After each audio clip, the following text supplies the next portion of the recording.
tiny baby's life. Hey everybody, welcome to episode 2 of Driving Home with Charlie. So in episode 1, I told you guys it was a test of my microphone, and it was a test of my Magic John fold holder to see if it would stay on the console. So I did a 15-minute video, and then right as soon as I pressed stop record, 30 seconds later it fell, phone and everything. So it lasted the 15 minutes I needed it to, but I have a feeling that sometimes when I'm doing this, it may drop right in the middle of me giving you guys my opinion on something, and I'll have to do some editing. So that is what it is. Second thing was the microphone. The microphone, this is kind of what happens when you give old people like me technology, is that we forget to do simple things like turn the microphone on. So I apologize for episode 1 because the audio is not great. I'm hoping that I turned it on correctly this time and that you guys have a better listening experience for this episode. So what I want to talk about here in episode 2 is what kind of learner are you? Because there's been times where I, as an instructor and someone that is trying to teach someone, have a hard time figuring out the best way to communicate. Some people are visual learners, where if you draw a diagram, it helps it click, right? Some people are, and it's kind of rare for us, but I'm one of them. Some of us can read something, and reading comprehension helps us to understand it better than if someone speaks it to us or draw some weird stuff on a whiteboard, right?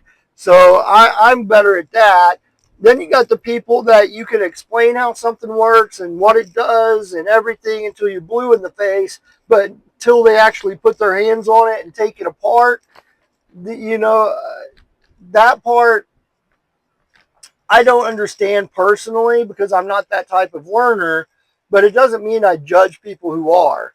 Those types of learners, yeah, you can put your hands on it and take it apart and put it back together. But what I have a hard time convincing students of is that being able to take something off and put it back on does not make you a technician. It makes you good at taking stuff off and putting it back on. You don't understand why it would need to come off in the first place, then you need to study a little bit more and learn it.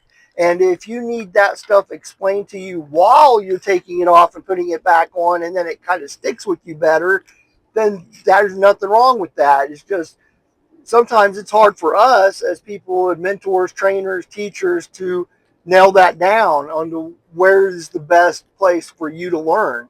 So what I would encourage, if you're a student somewhere watching this, or even just a young technician working with a mentor in a shop, is have that conversation with your teacher, trainer, mentor about how I read this stuff, but it's not sticking. I don't understand what you're explaining to me. Can you show it to me?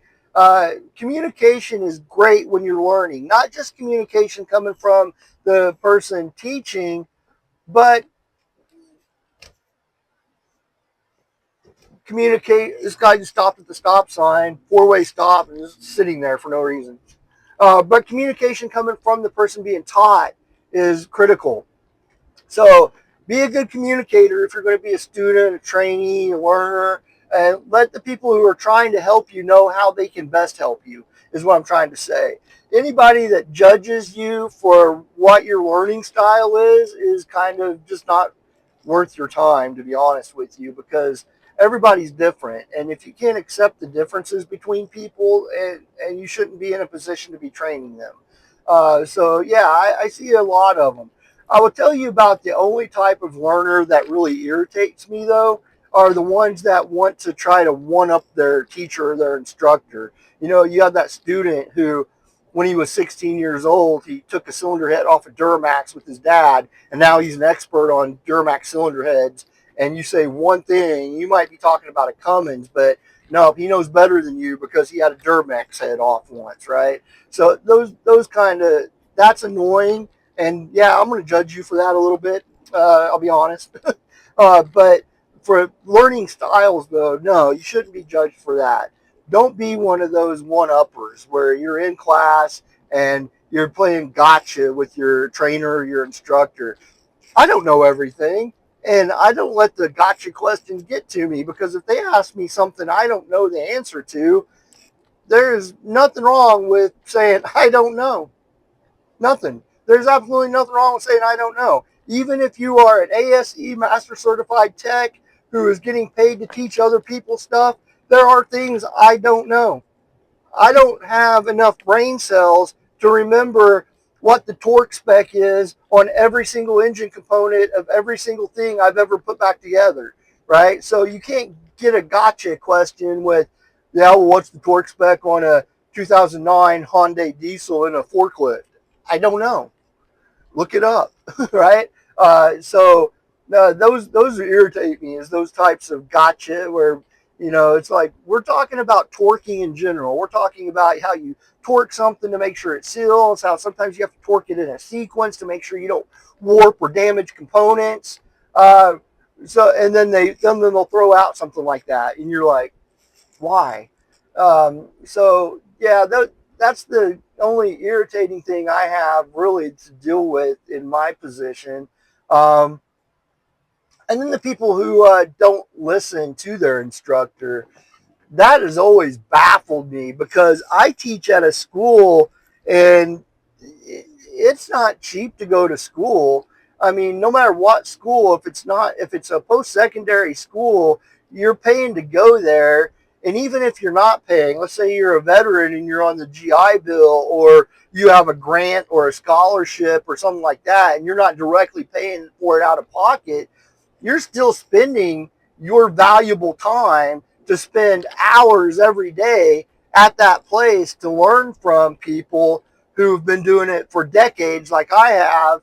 And you sit there in class and play on your phone for an hour, and you get out to the lab environment, and nothing that instructor said in the classroom isn't there for you to pay attention to, and I experience that all the time, where I will say something multiple times like, hey, the lab sheet says to do this measurement on the turbocharger after you take it off the engine, but I want you guys to do it while it's on the engine because it's more stable. Yeah, I'll give them specific instructions, and instead of writing it down or just paying attention and trying to remember what I said, they're in the hallway, they're in the bathroom, they're playing on their phone, and then you get to lab and you see them on the bench trying to do that measurement that you told them to do on the engine, and you go, what are you guys doing? Oh, we're doing what the lab said. What did I say, right? Not being listened to is another pet peeve and irritant of being an instructor or a trainer, when you know, you're not going to remember everything I say, but if you have a group of 3 or 4 people working on that engine together, and not a single one of those 3 or 4 people wrote down or paid attention to the directions, it can be frustrating, and you can start to wonder if you're even having an impact. But then you'll see 3 or 4 other people doing it exactly the way you said. You'll see them reading notes that they took in the class. And the way I look at it is, I could have 30 people in a classroom, and if 3 of them get something positive from what I'm doing, then it's worth it, right? So I don't let the people, it's irritating and frustrating, but I don't let the people who aren't paying attention get under my skin or make it to where I feel like, oh, I'm going to quit. And that never happens to me anyway. But yeah, I would appreciate it if you are a student, maybe do some self check on, what do you do when you're at school? Do you pay attention?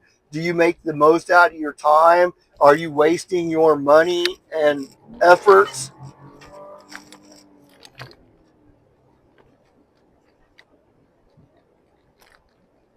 Sorry, I had to speed up and get past a bunch of people driving 30 in a 45.